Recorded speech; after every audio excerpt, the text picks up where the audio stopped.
வாக்கு எண்ணிக்கையில் 130க்கும் மேற்பட்ட தொகுதிகளில் And what has happened here is interesting because ஃபார்முலாவின்படி கூட்டணி கட்சிகளுக்கான தொகுதி பங்கீட்டை என்னதானே பிரச்சனை உனக்கு? அங்கே அவன் என்ன கேட்டான் தெரியுமா? தேவையில்லாமல் இங்கே உட்காந்து என் டைமே வேஸ்ட் பண்ணாதீங்க. You are not selected, you may go. இன்னும் 1 மணி நேரம் தான் இருக்குது. போய் ஓட்டு போட்டு வந்து புலம்ப. என்னோட ஒரு ஓட்டு தான் வந்து எல்லாத்தையும் தூக்கி எடுத்து போதா? இப்போ என்ன உங்கள் கட்சிக்கு ஓட்டு போடணும் அவ்வளோதானே? நீ கிளம்பு, நான் பார்த்துக்கிறேன். நம்ம நாட்டில் நல்ல ஆட்சியும் நல்ல தலைவனையும் தேர்ந்தெடுக்கிற உரிமை ஒவ்வொரு இளைஞர்களுக்கும் இருக்கு. புரியுதா? நம்ம ஊரில் இன்னும் மாற வேண்டிய விஷயம் நிறையா இருக்குது. குடியினால் நடுத்தரவுக்கு வந்த குடும்பத்திலிருந்து வறுமை அதிகரிக்கிறது, கட்டுப்படுத்த முடியாமல் கூச்சமே இல்லாமல் லஞ்சம் வாங்குறது, தகுதியான கட்டுமானம் இல்லாதது, இவ்வளோ ஏன் நமக்கு சோறு போடுற விவசாயி சாகிற வரைக்கும் இன்னும் இங்கே எதுவும் மாறலை, இனிமேலும் மாற போகிறதில்ல. அப்புறம் நான் ஏன் ஓட்டு போடணும்?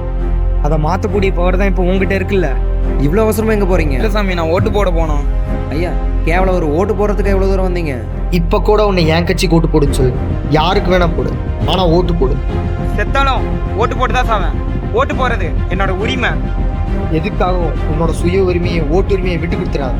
தனக்கு ஏற்பட்ட காயத்தை பெருசு பண்ணாமல் அவர் ஓட்டு போட வந்தபோதே ஒரு ஓட்டோட மதிப்பு என்னன்னு எனக்கு அப்போ தெரிஞ்சுது.